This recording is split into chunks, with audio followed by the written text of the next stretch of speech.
one, yeah. Oh, well, I'm the one. I'm the only one. Happy Witchy Wednesday, Witchy Wonders. Hey, love tubers. Reverend Valerie Love at your service, divine midwife of soul destiny, Christian witch, and the author of 11 books on practical spirituality. How you lovin'? That's all the universe wants to know from you. How you lovin'? You loving good? So, this is vid about the glamour. How to cast a glamour. Yummy yum, coming right up. It is Witchy Wednesday, how to cast a glamour. And though this vid is titled How to Cast a Glamour Spell, I really feel like glamour and spell are redundant, yet that's how a lot of people search for it on YouTube. So I wanted to make sure and make it clear. A glamour and a spell to me is pretty much the same thing, but people say casting a glamour spell. It's Witchy Wednesday, and I'm grateful to bring you magic on Witchy Wednesday. So let's talk about a glamour and what a glamour is. Before we go into the details of a glamour spell, this is something very important to know about magic. The four-level pyramid. It's the pyramid or the triangle of marriage of magic. To know, to will, to dare, to keep silent. To know your craft, to know what you're doing, to dare. To know, to will, to dare, to keep silent. To know, to will. Let's go to will next. To will means your inner will is really strengthened. And the way I strengthen my inner will is by aligning the will with source, the one, God, goddess, I am. So the will, to will, magic comes from the will. And most people cannot effect good magic because their will is compromised. The will is seated at the solar plexus chakra, right at the center of the physical body. We call it, your central sun, because it looks just like the sun, as above, so below. That sun up there is a sun inside your belly, okay? The solar plexus. Most people have a solar plexus that is somewhat weakened, a weakened will because of life experience. So to know, to will, to dare. To dare means you have courage. You got a womb. I don't say you have balls, I say you have a womb.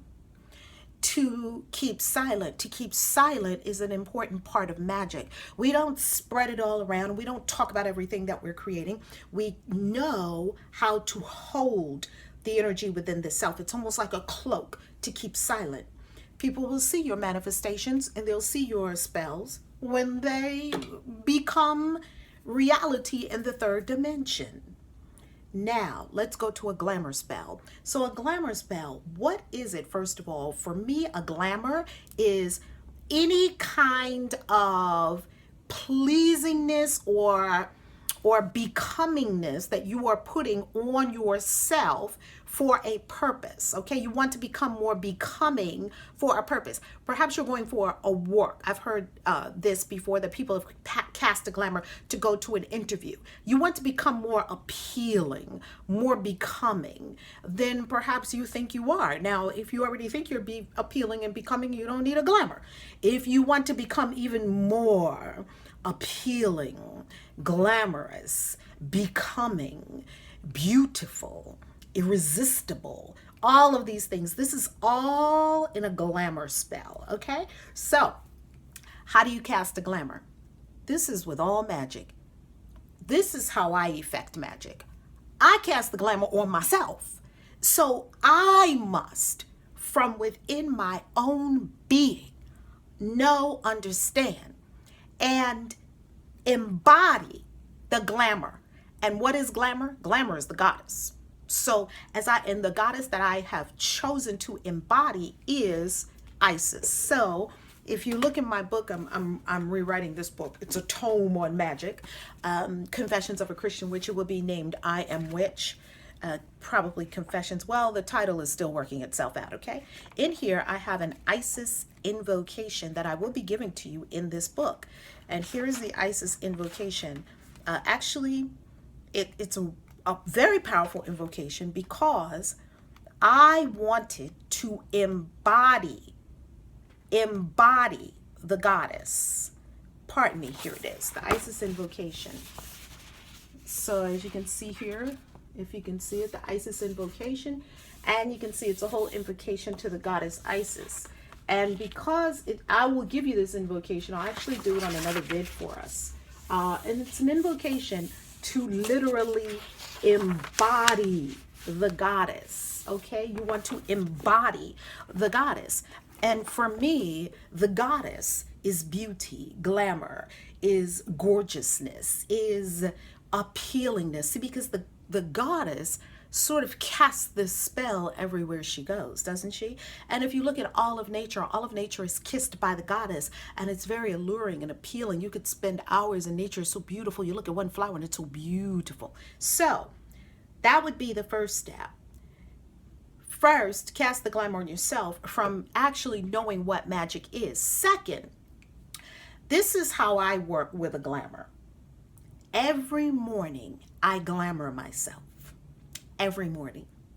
How do I glamour myself? I glamour myself because as I am preparing for the day, I am calling up beauty and I'm asking beauty to surround me like a cocoon. Beauty, beauty. And I have a mantra. It's youthful, beautiful. It's a simple mantra. Youthful, beautiful. And in magic, if everything rhymes, it's always better. All the better to have iambic pentameter in your magic. All the better. Youthful, beautiful. And as you can see, you begin to stir the energy. Now, this is not written in a book. Every witch has her own magic. And I'm sharing with you my magic. You get to work with it in the way that works for you, okay? This glamour spell, trust me, if you get a potion, or you get essential oils, or some of your crystals, like the crystals that I have right here next to me, you can mix it all up. You can potion it all up, all you like. If you do not think you are beautiful and you are doing the glamour spell from a place of feeling not enough, less than, ugly, and want to hide something and cover it up and think that the glamour spell is going to cause you to be something that you're not, no. You're off in the bushes. No. Begin within. Begin with knowing you're beautiful. You're the goddess or the god. You are appealing. You are attractive. You are irresistible. See, that's got to already be in your beingness, right? It's got to be it's got to be an embodiment. This is what you're carrying. Now, when you are ready to cast the glamour, perhaps it's for some specific purpose.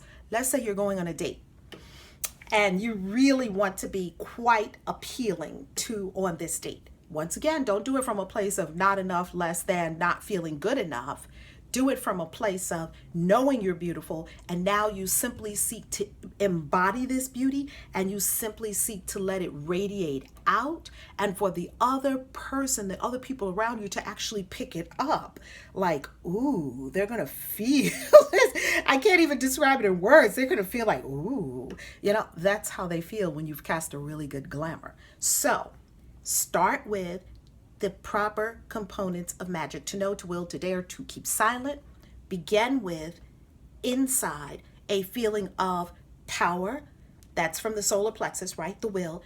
Begin from a sense of enough. Begin from a sense of beauty, bliss. Then you begin to cast the glamour so that other people are now picking it up. Okay, you are now influencing the whole atmosphere around you. Mind you, in my magic, make a very clear distinction and understand. By the way, I'm wearing Morticia Adams. Hi, Morticia. I love her. By the way, this is not to influence other people. My particular magic that's in my bones, I don't use it to influence other people. I care not to influence other people. Everybody can do whatever they feel like doing. I don't even have any desire to influence or sway people one way or the other, or make people fall in love with people. That's just not my magic that's in me. My magic, this is what I base my stunning spells on. This is what I base the glamour on. This is what I base all of my spells on, the money spells, everything. I am influencing the energy. I'm an energy master. I'm an energy worker. So if you desire to work with the energy, what I am doing is I am swirling almost an energetic bubble around me of youthful, beautiful, and the people as they enter that energy field. And the reason that it's going to connect with them is because inside each person is the same thing that I've cast for. Namely, if you cast for beauty, inside every person already lives beauty.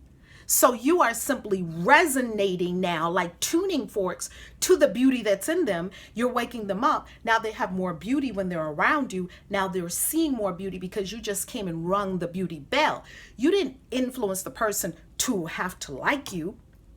You woke up something that was already in them. You became an igniter, a catalyst. Some people would say, well, Valerie, that's still influencing the person. I believe that it's not necessarily influencing the person. I believe that this is law. Here's law, because consciousness is a pool. Here's law. You have a tuning fork on this side, you have a tuning fork on this side. This tuning fork dings, ding. The tuning fork on the other side of the room will automatically start to ding because this first tuning fork is dinging. So you have ding, and this one was not hit. This one was hit. This one was not hit. So you have ding. Then all of a sudden this one goes ding. Well, that wouldn't happen if this was an egg, and it wouldn't happen if this, so you can't influence, tuning fork can't influence an egg. This wouldn't happen if it was a brick. This wouldn't happen if it was a leaf. It only happens with tuning forks, and all of us are giant tuning forks. Perhaps this is helpful. What I would offer, if you want to cast a glamour, is to know your beauty, to be deeply in touch within with the beauty and the glamour of your own soul. I bless you. I love you. Peace. Reverend Valerie Love, ValerieLove.com. Thank you, Morticia Adams. Happy Witchy Wednesday. Yay.